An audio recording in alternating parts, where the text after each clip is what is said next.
Okay, hi ladies. Welcome to our class today on Restore Your Metabolism. I'm Coach Kasey and looking forward to walk you through this. So hopefully today we'll learn some new things about your metabolism, how to optimize it.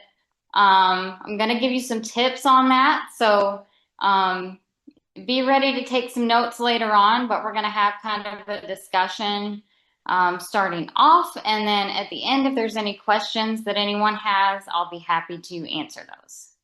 All right.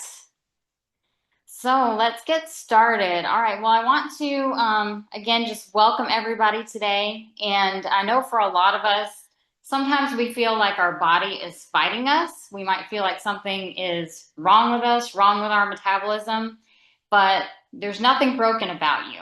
Your body is just an expert at adapting to what we give it. And I'm sure some of you feel like maybe you have a slow metabolism, again, that your metabolism is broken, and we hear terms thrown around like metabolic damage. But I think that this class is going to be very enlightening and give you all a lot of hope and encouragement. So this is not about dieting. It's not about pushing harder.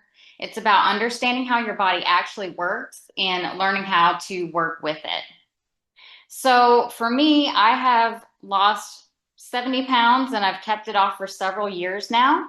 And that is after years of struggling with yo-yo dieting, food obsession, and trying to get it right. I actually went on my first diet when I was around 7 years old. I think some of you have heard this story. I was a little overweight as a kid, but feeling like I had to be on a diet, getting that message that I was a little chunky gave me a big complex about my body. And I used food to comfort myself. So I did struggle with my weight, but I was always trying to chase some kind of diet, try to find the right diet that was going to fix me. And I've done everything under the sun, like many of you. I've done Weight Watchers, Jenny Craig, low carb, Atkins, different pills and supplements over the years, fat loss treatments at the spa, you name it, I've probably tried it. And one of the things that I learned is that, it's not just about losing the weight and getting that weight off. It's about being able to sustain that weight loss, being able to find a way of life that is going to allow you to maintain those results.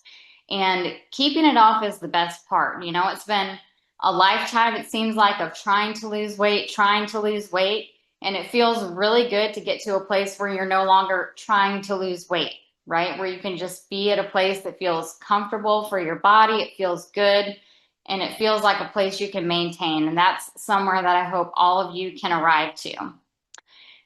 So as for my background, I am a certified nutrition coach. I've been involved in the fitness industry for over 20 years.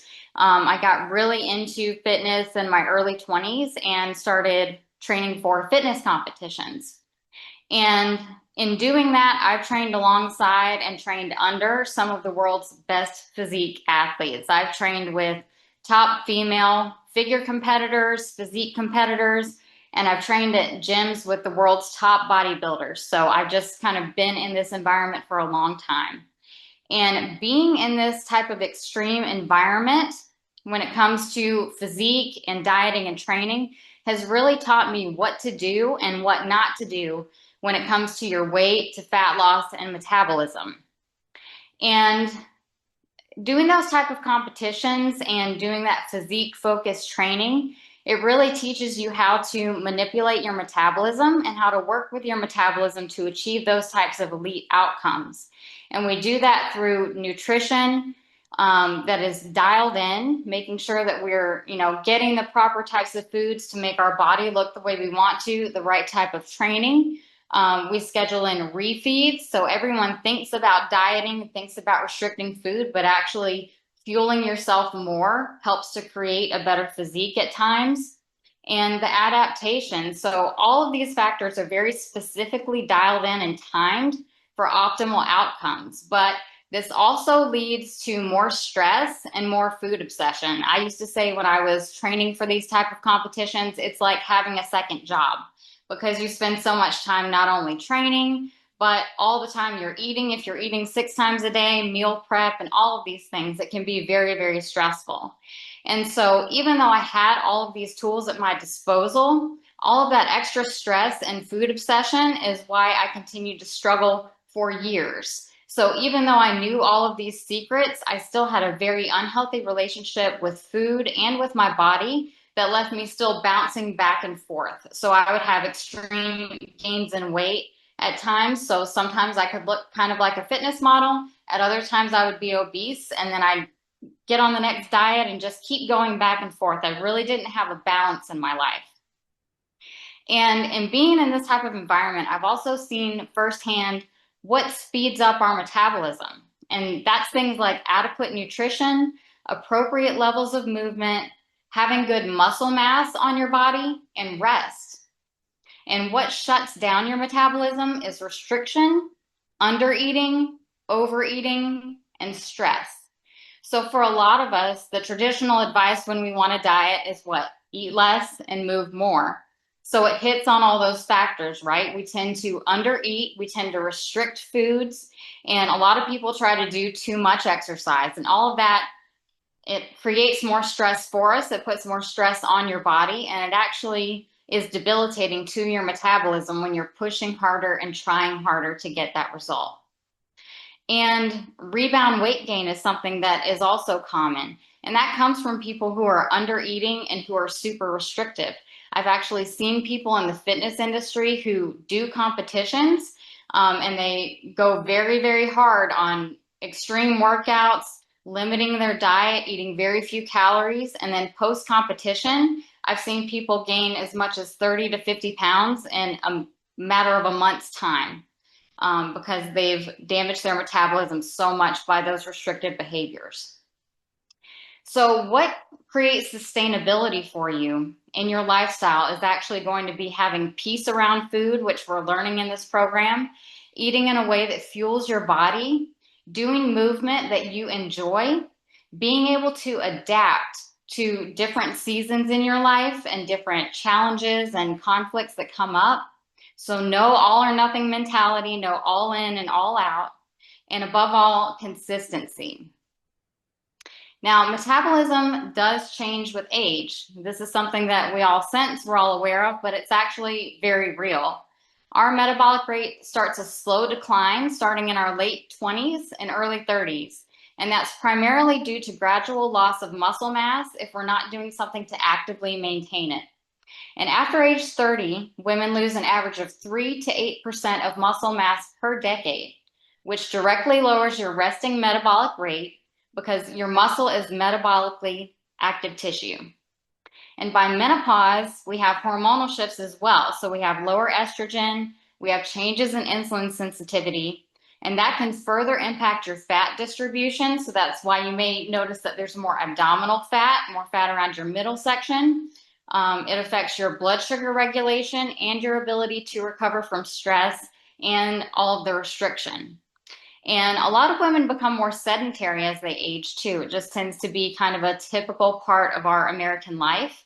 And that compounds muscle loss and metabolic shutdown as well. And the repeated dieting and calorie restriction over decades, it trains our body that we need to conserve energy.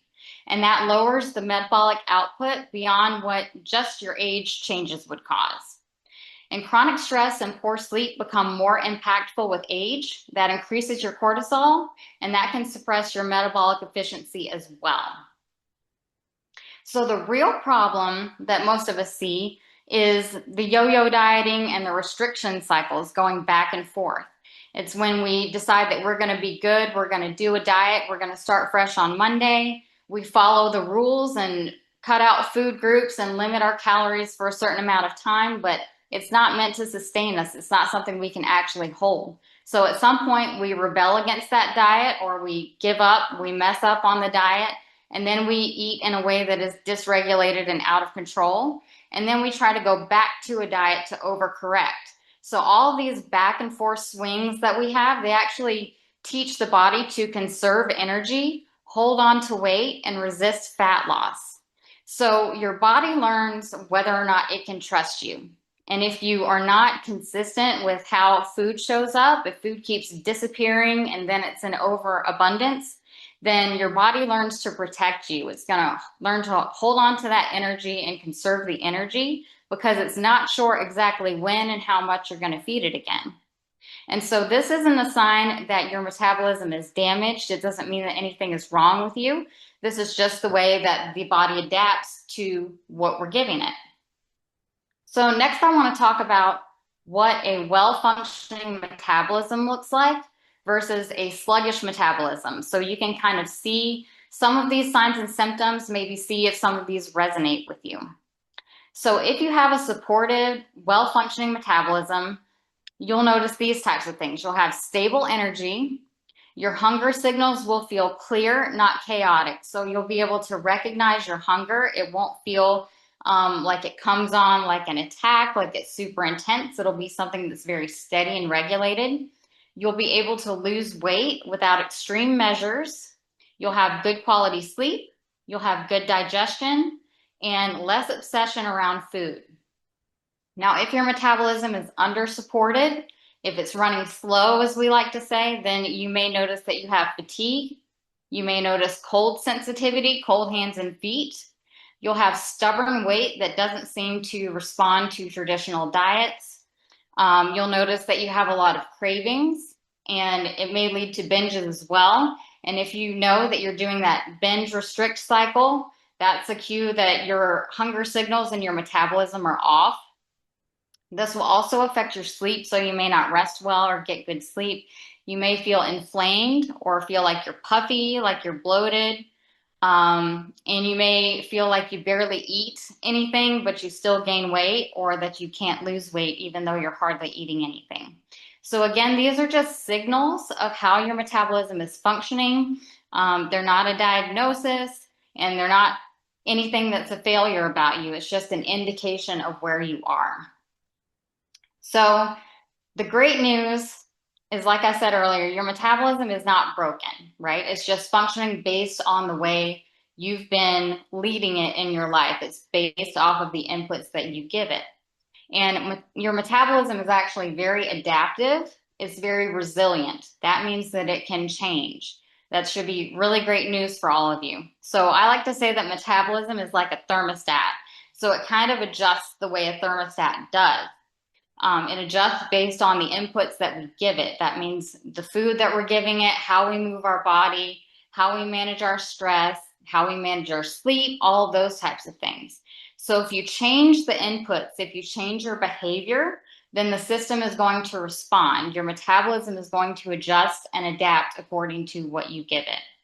So again, I want to reinforce that your metabolism is not something that's permanently damaged. It's not something that's broken, and your body is not working against you. It's just responding to the past patterns, and it's responding to the input that you've given it so far. And the key here is that you can't force your body into results. That's what we've tried to do a lot in the past by working out harder, by following restrictive diets. What you have to do is actually create conditions that allow your body to respond, that allow your body to release the weight. Because the more you force your body, the more you try to force a result, the more it's going to fight you.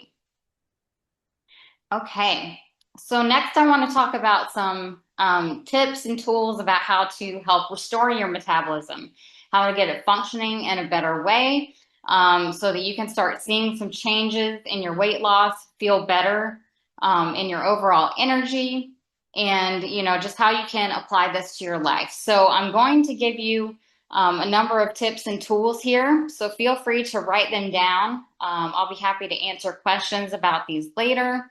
And one thing I want to point out is, don't feel like this is an instruction manual. This is not a diet. These aren't things that you have to do. These are just things that are scientifically proven to improve your metabolic rate. So listen to these as I'm going through them. See what sounds like it is something that you could incorporate or fit into your life. And you'll maybe want to pick one or two of these that you can focus on first. Create that as a new habit, and then you can build from there. So don't feel overwhelmed like you need to implement all of these things in order to improve your metabolism. This is all a process. Again, metabolism is very adaptive. So incorporating these one step at a time and just creating those new habits will get you going in the right direction. So first I want to talk about nutrition. And I know I've mentioned this in a class before, but it's very, very important that we eat enough protein, especially as women, especially as we're getting older. Because as we age, our bodies actually need more protein to help us maintain that muscle that we're losing due to age. It helps support our metabolism. It helps stabilize our blood sugar so that we're not having as many cravings and so that our hunger stays in check. And it helps improve our energy and our recovery. So a lot of women tend to undereat protein, even if they think that they're doing pretty well with it. Most of us aren't getting enough. So this is a good thing to make sure you're paying attention to in your daily practice. So I like to recommend that everyone aim to get in protein at every meal. That means breakfast, lunch, and dinner. Make sure you're getting in some type of protein source. I think it's really important to prioritize getting protein in your breakfast because it starts your day off with a good signal to the body. It gives it stability and it helps regulate your blood sugar right out of the gate. And then you're already getting in that protein and working towards that goal for the day. And it's good to get in a protein snack if needed, if you're hungry later during the day. Even something like a handful of nuts has a small amount of protein in it. It's better than eating something that's just carbohydrates or just fats because it does keep you satisfied for much longer. And it gives you those building blocks that your body needs to help you maintain that muscle. So if protein shows up consistently, then you'll learn how to regulate that amount in your diet. You'll start learning how much you need, how much feels good. The general recommendation is to measure protein according to the size of your palm. So that would be about a serving of protein. You want to try to get in a serving with each of your 3 meals during the day. And that comes out to typically about 20 to 30 grams of protein per meal. If you're getting that in 3 times a day, that'll get you about 80 to 100 grams of protein per day. And that's a solid target for most women. And by using that cue as measuring the size of your palm, that way you don't have to count anything, you don't have to track anything. You can just use it as a visual to get an idea of how much you're consuming. So some examples of a palm-sized portion of protein, what that looks like, would be about that size of things like chicken, turkey, fish, and beef. That would be 2 to 3 eggs. You could also have 3/4 of a cup to a cup of Greek yogurt or cottage cheese. Tofu if you're vegetarian. And protein shakes are also a great way to supplement your protein and get it in quickly and easily.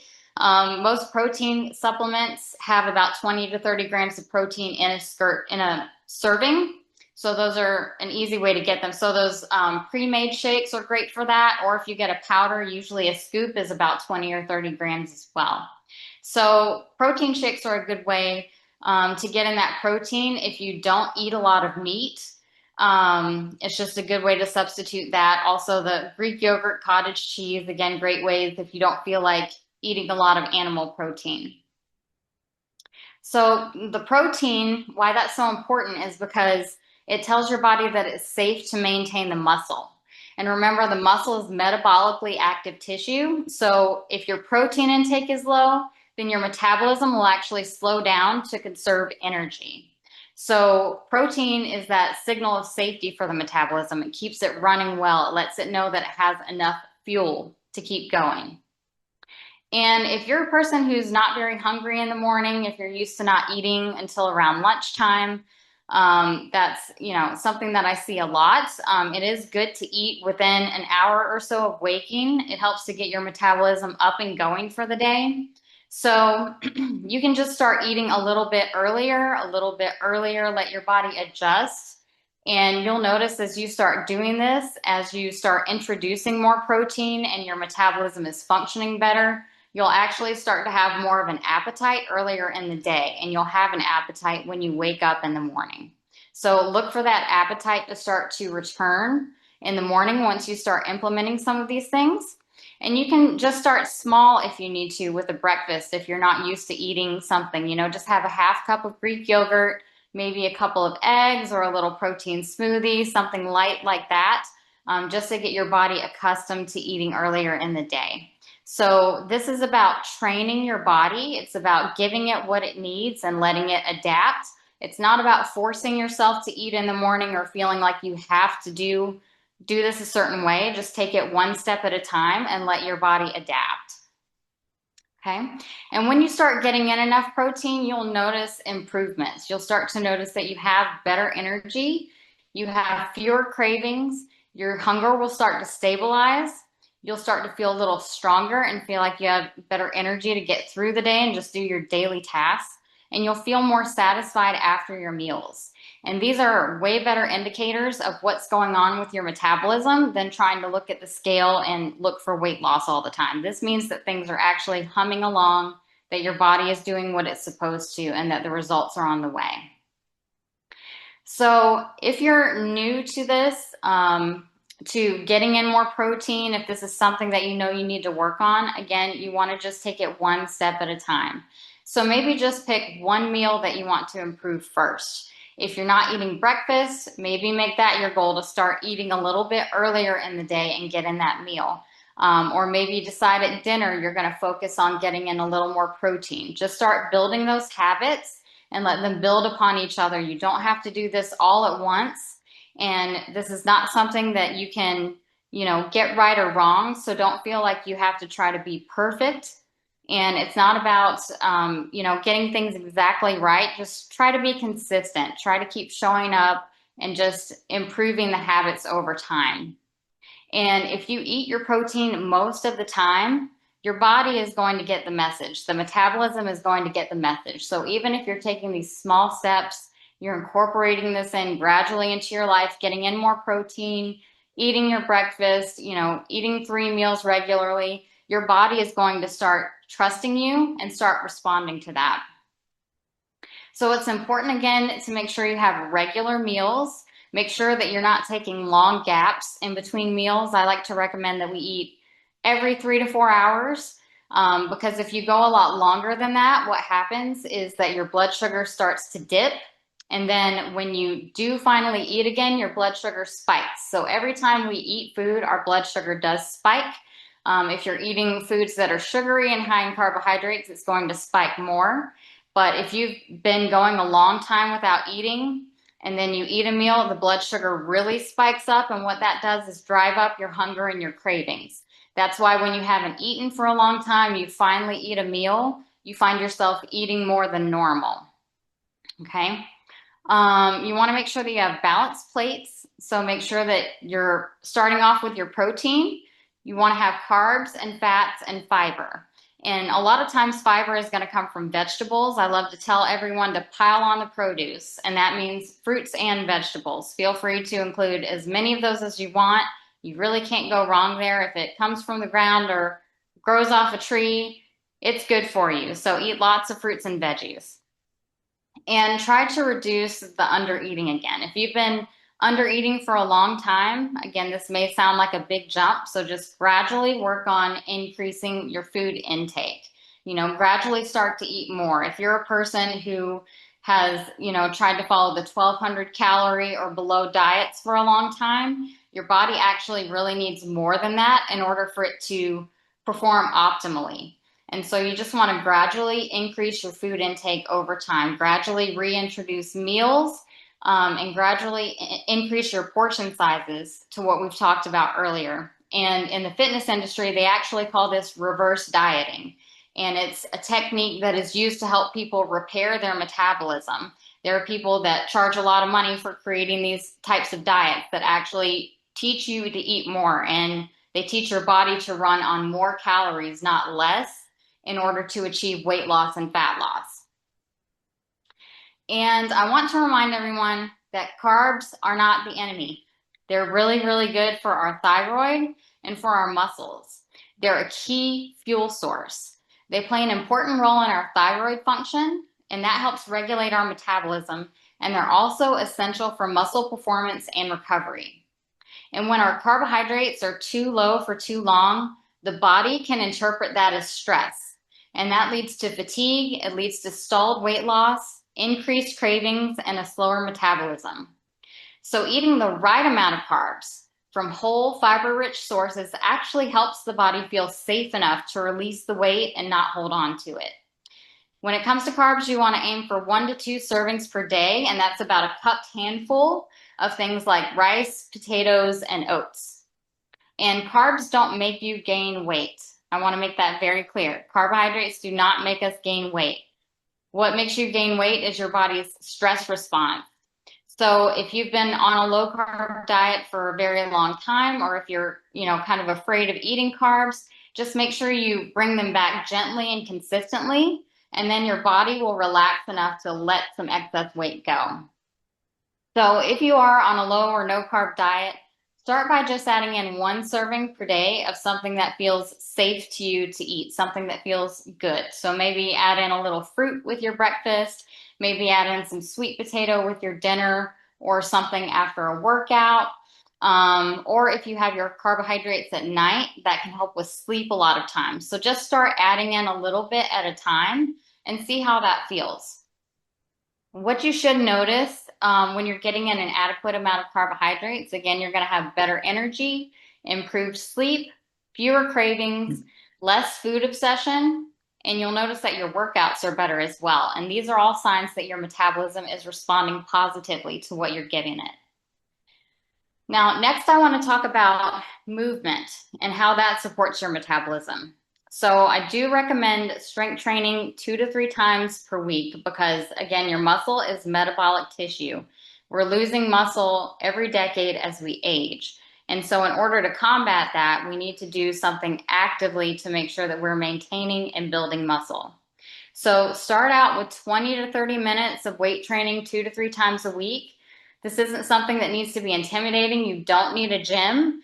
You don't even need weights if you're starting off. You can just do body weight exercises and, just take it slow and steady. There are lots of videos on YouTube about how to do home workouts or body weight workouts where you can just take this easy and work up to it.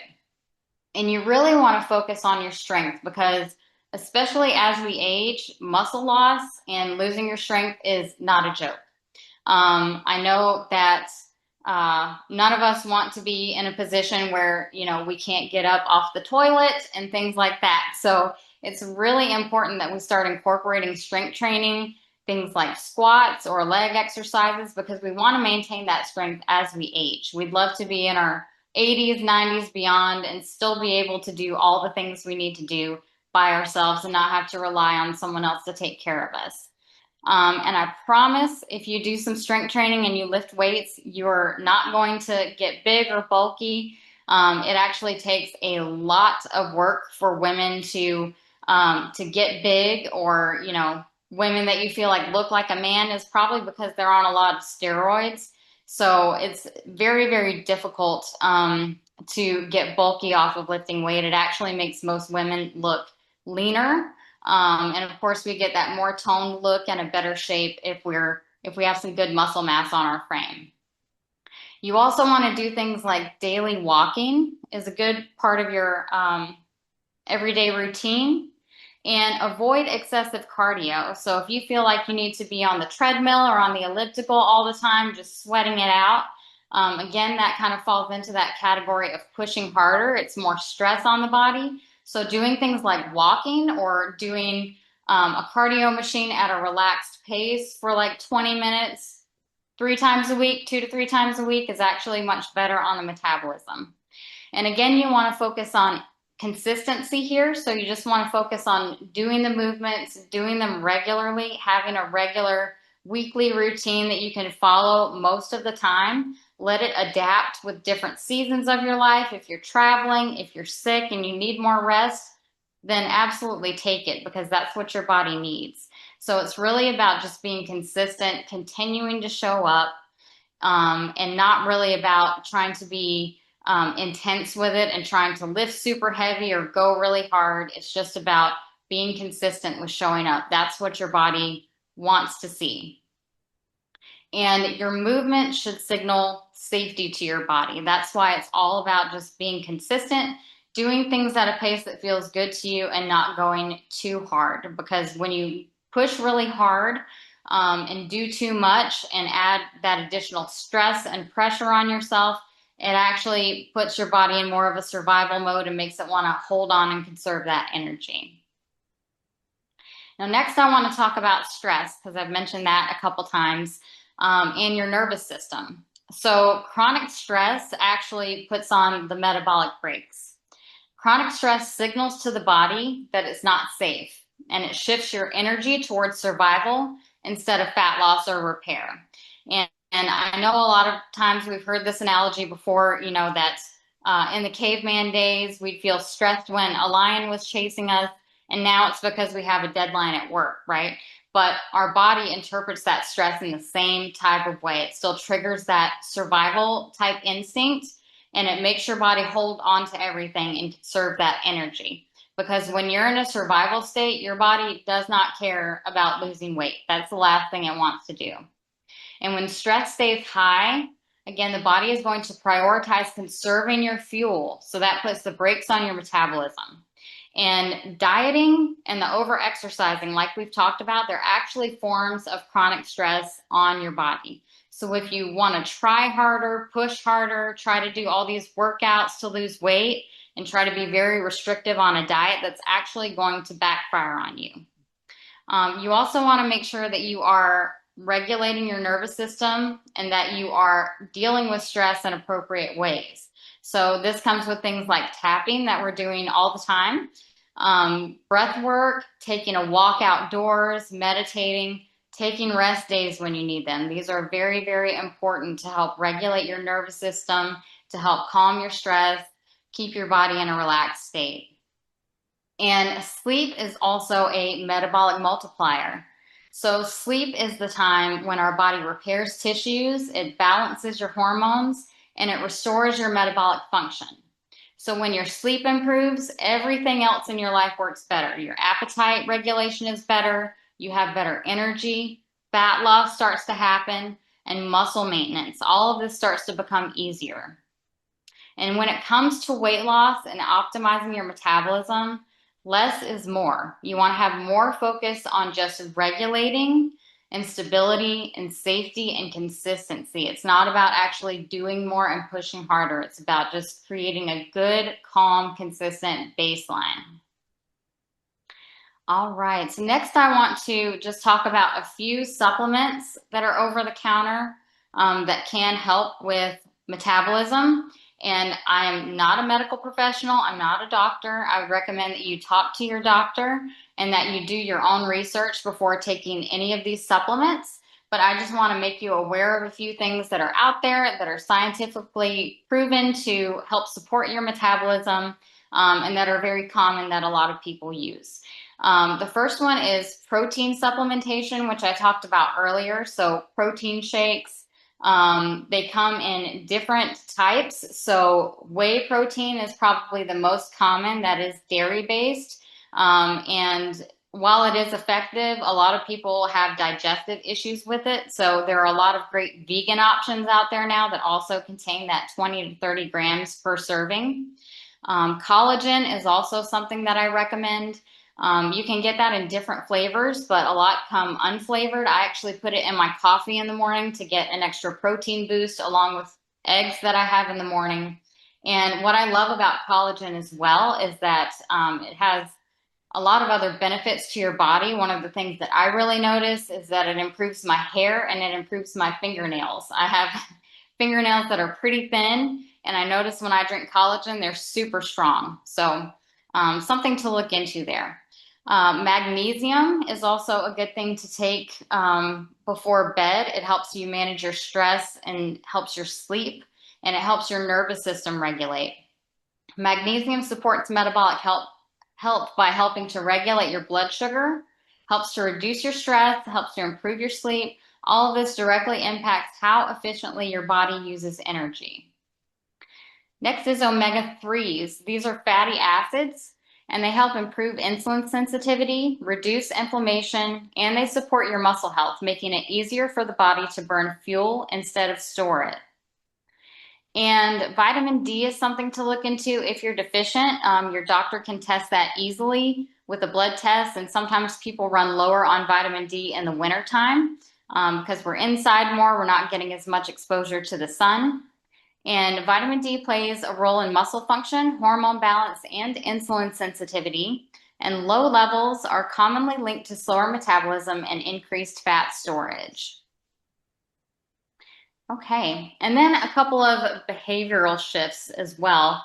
We're doing great work in Brittany's programs, working on that relationship with food, and all of that is part of what helps us create better behaviors, create a better lifestyle that's going to support our metabolism. So I want you to try to stop proving your worth through restriction. Restriction often comes from the belief that we have to earn results by suffering. We have this message that we've gotten over the years that, we have to diet in order to lose weight, that it has to be hard, that there has to be deprivation, that there has to be restriction. And we've learned to feel good about ourselves when we can stick to that diet or when we can white knuckle it. We feel so good, that I was able to stick to my diet this week. I didn't eat anything off plan. But your body really doesn't like that, and it's always going to backfire on you. So you don't want to punish your body. Your body doesn't respond to that. It responds to safety, it responds to nourishment and consistency, like we've talked about earlier. So having that good, balanced relationship with food and what we're putting in our body. Make sure that you eat to support your body, not as a means of controlling it. Food is not something to manage, to outsmart, or to be afraid of. It's just information for your metabolism. It's fuel for your body. And when you eat to support your body instead of control it, then your body stops resisting and it starts cooperating with you. And we've talked about consistency so much. This is how you build trust with your body. Trust is not built through extremes. It's built through showing your body day after day that food is reliable and that the care you give it is consistent. Over time, that trust is what allows metabolism to relax and for it to function well again. So, again, how to implement this without feeling like you're overwhelmed. So pick one or two changes, some things that I've talked about today that feel like they're doable for you. Maybe it's, adding in some more protein at dinner. Maybe it's starting to eat breakfast. Or maybe you just want to start taking a short walk a few times a week. So don't feel like you have to overhaul everything and make all of these changes at once. You just want to do it one step at a time and let your body start to adjust and adapt. Consistency is way better than intensity. We've talked about that. And those small inputs, those small changes that we do repeated daily are what rebuild trust and what actually retrains your metabolism and gets it functioning more optimally. Your body responds to what you do most often, not what you do perfectly. Now, early signs that your metabolism is improving once you start implementing some of these changes, you'll notice that you have more stable energy throughout the day. You'll notice that you have less food noise. Your digestion will start to get better. You'll have better sleep. Your hunger signals start to feel clearer and more predictable and regulated. And you'll have less of that reactive emotional eating. And some of these changes may take a few weeks to kick in. It may take a few weeks until you notice the weight starting to adjust. And by doing Brittany's work, you'll gradually start to eat less as well if overeating is an issue for you. And you'll start to make more steady food choices quicker. That binge restrict cycle that I talked about earlier, where we try to diet and then we fall off and then we try to get back on, that's really the biggest thing that keeps people stuck. And you're already fixing that by working in this program. Shifts in your body composition, so really noticing a change in fat loss is going to take several weeks to months. So just be patient with the process, because building this trust takes time. We've taken time to get to the place where we are. It's going to take time to build something new. The body loves consistency. So we're just building new habits and stacking those on top of each other. So remember that quick weight loss is always going to backfire. If you think that you're going to go on a detox or do a diet to drop some weight really quick, it's really going to put the brakes on your metabolism. And so even though we want to get that quick result, the quick result really isn't real, right? Even if we do get that quick result, the weight's going to come back on. We've seen that happen time and time again. So it's time to approach this differently, approach it with a little more patience. So make sure you resist those quick fixes. It's all about rebuilding trust and taking the time to do that.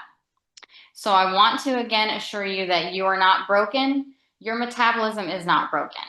Your body is just responsive. And so to improve that response, we need to improve the message that we're sending it with our choices and our daily behavior. The goal for us is to get the body to respond and release the weight. It's not for us to try to control it and force a reaction, okay? And this works when it's done gently and consistently. Okay. All right. I think I got through everything here. I see a bunch of questions. Sorry, somebody asked me to slow down and I didn't because I wasn't looking at the chat. Let's see. Oh, that was Daphne. Hey, Daphne. How many ounces or grams of veggies per meal is a good target, or how much of a plate? Um, so with vegetables, the typical serving size is a cup of raw vegetables or a half cup of cooked vegetables. So I'd say to try to get in at least one serving with 2 meals per day. Again, you really can't overdo vegetables. You really can't overdo fruit either, unless you have, a diabetic issue with sugar. For the average person, eating a lot of fruit is a great thing. So feel free to fill up on those. But a half cup cooked vegetables, a cup of raw vegetables is typically a serving. So that should be kind of your minimum there.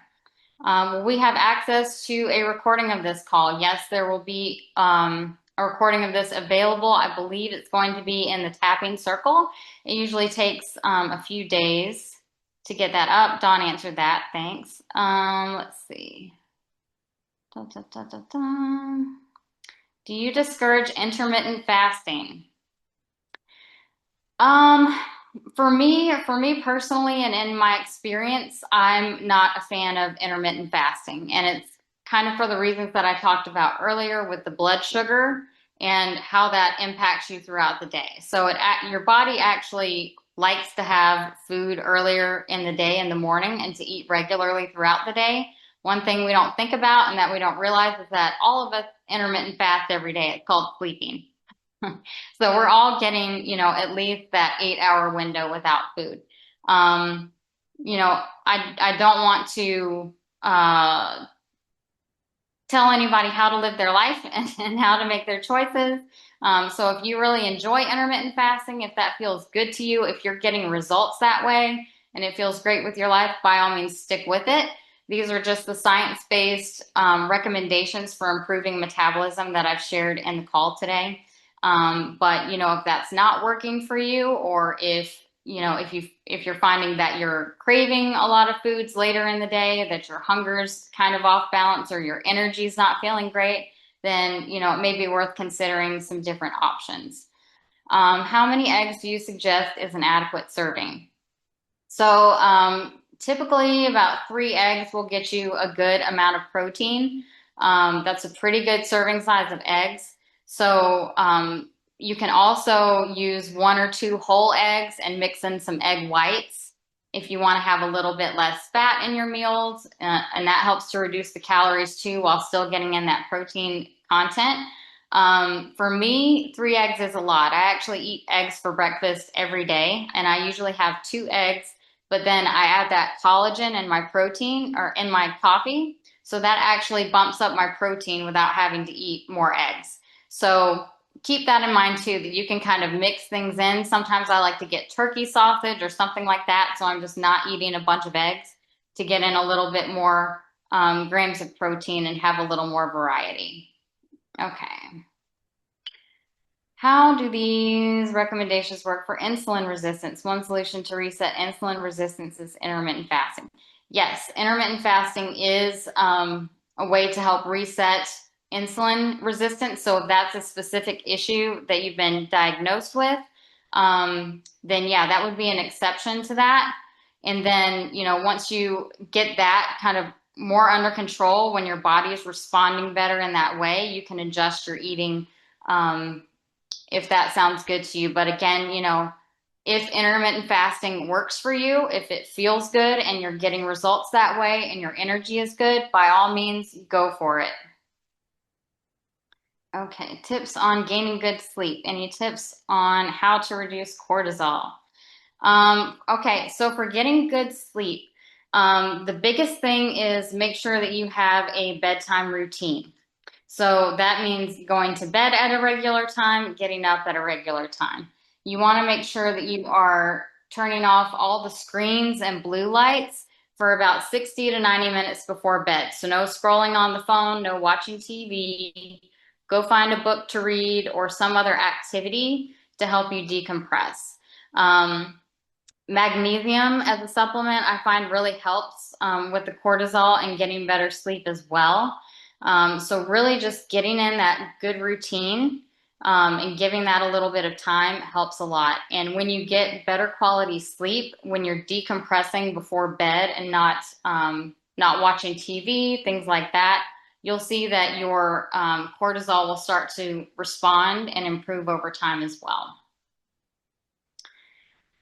Full fat or low fat cottage cheese or yogurt. That's a total personal preference, depending on what you like and what your goals are. I don't have a problem at all with full fat dairy products. I use them all the time.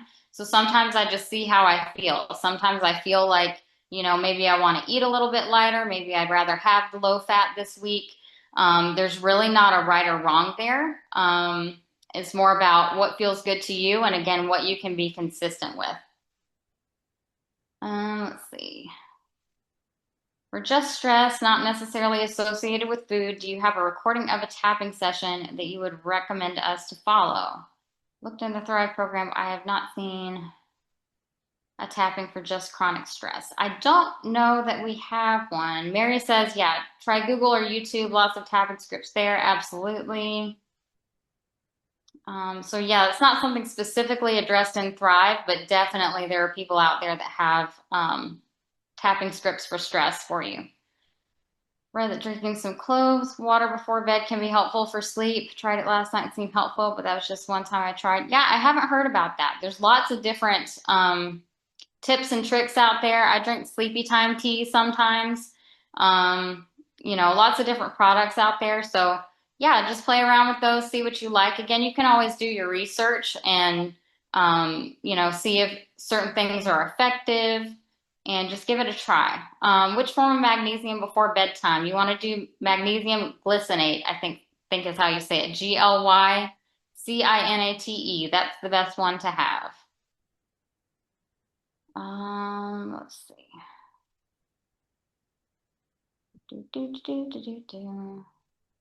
Okay, I think that was all the questions from the chat. Awesome. Okay, does anyone else have questions? You can just raise your hand and I'll call on you.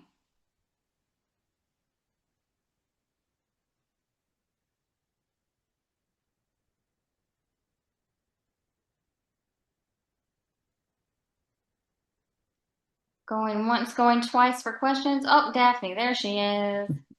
All right. Hey, Daphne. Hey there, this is just kind of an overview. What I heard in this whole thing was consistency over changing a lot of things up, patience with our body, try not to control your body, but rather create an environment and routines that allow your body to respond to healthy fuel and Mm-hmm. healthy behaviors. Yeah. Is that just an encapsulated, don't stress about it, your body Mhm. will heal? Yeah, absolutely. Yep, you got it, Daphne. Yeah, your Okay. body adapts. And that's something that I tried to repeat is, don't feel like your metabolism is broken or your metabolism is damaged. There's all of these terms, that we've used. But the truth is, your metabolism is adaptive. Your body is highly resilient, and your metabolism is part of that. So, yes, it can be healed, it can improve. Yes. So even that word heal might not be the right thing, Mm. because it's not broken. So I'm just in Mhm. terms of just settling into Yes. being okay with where we're at. This is the Hmm. body that I have over 62 years. Here it is. And now have patience to undo the things that we've been taught over time Hmm. or developed ourselves to manage life, Hmm. which are all the things that we get through the whole tapping, Yeah. undo all of these things. So it actually, this sounds very encouraging because Good. I certainly am a person that says, I don't know how to lose weight. It doesn't work. Mhm. Nothing works. So this is very encouraging. Thank you, Casey. Yeah, you're so welcome. Thank you, Daphne. Okay, Sandra, you can unmute yourself. Hi, a lot of good stuff.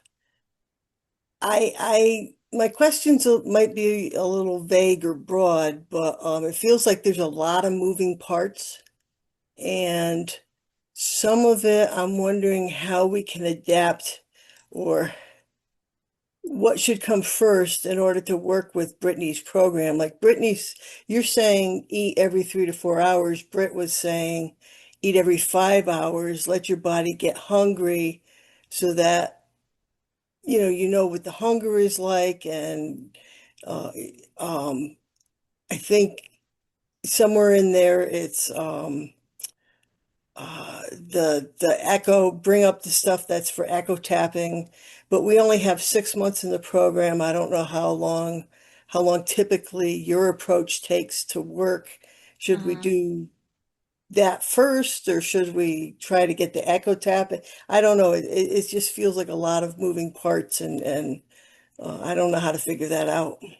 Sure, yeah, and I understand that. So there's kind of two different approaches that we're looking at because Brittany's Thrive program is very much focused on healing the emotional eating and getting to the root of those behaviors. That's why she tells you to go longer periods without eating, let yourself get hungry because we want to be able to access those feelings. We want to be able to access that desire for the food in order to get to the deeper emotional work. So if emotional eating is the thing that's up the most for you right now, if that's the focus on um, what you want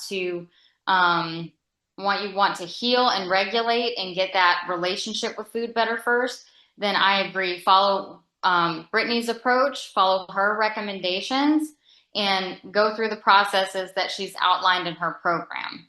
What I'm outlining here are strategies that are going to help your metabolism improve over time. So this is basically a good framework for how to eat on a regular basis, ongoing, that will fuel your body appropriately and get your body to respond well with you. So the things that I'm recommending here will actually help to regulate your appetite. They will help you to regulate your emotional eating. But by going for longer periods without food, and letting that urge come up more, it's going to help you access that deeper emotional work. So if that's what you want to focus on, then I would recommend to go with Brittany's recommendations. That way you can really get into those feelings behind why you want to eat emotionally, what that urge is about, and then resolve that first. Because once all that food noise starts to calm down, once things start to regulate, when you get through the program a little bit further and you start noticing, I'm not really having the cravings anymore. I'm not really eating emotionally anymore. Then you're going to want, a framework for, how to eat in a way that fuels your body better, right? On a more steady basis. And that's where this practice would come in. Does that answer your question? That helps an awful lot. Yes, thank you. Okay, good. Awesome. Okay. Couple more questions in the chat. What is excessive cardio? I would say if you're doing, well, daily walks, if you want to walk, you can do that as much as you want. You can do that every single day, 20 to 30 minutes, whatever feels good. If you're doing something that's pushing yourself, if it feels like it's too much. If you're a person that feels like I have to get on the elliptical every single day or I have to run every single day, that's probably doing too much. Also the intensity of it. So, is a really big part. So like a good, semi-brisk walk is great. You should still be able to have a conversation like I'm having right now when you're doing any type of exercise. If you feel like you're huffing and puffing and just really sweating and you feel exhausted and it drains your energy, that's a clue that you're doing something excessive. So I hope that answers the question. If it doesn't, just let me know. And good collagen. There's lots of good products out there. The one that I have right now is called Ancient Nutrition is what I'm currently using. There's one called Vital Proteins that you can find everywhere. They have it at Walmart, at different grocery stores, and you can order them on Amazon as well. So lots of different options out there. Just, if you want a flavored one, sometimes those have sugar in them. So you might just want to be aware of how much sugar content they have. The unflavored kind are great because you can just mix them in with your coffee, tea, whatever beverage you're having, and get a little protein boost that way. All right. Any other questions before we wrap up?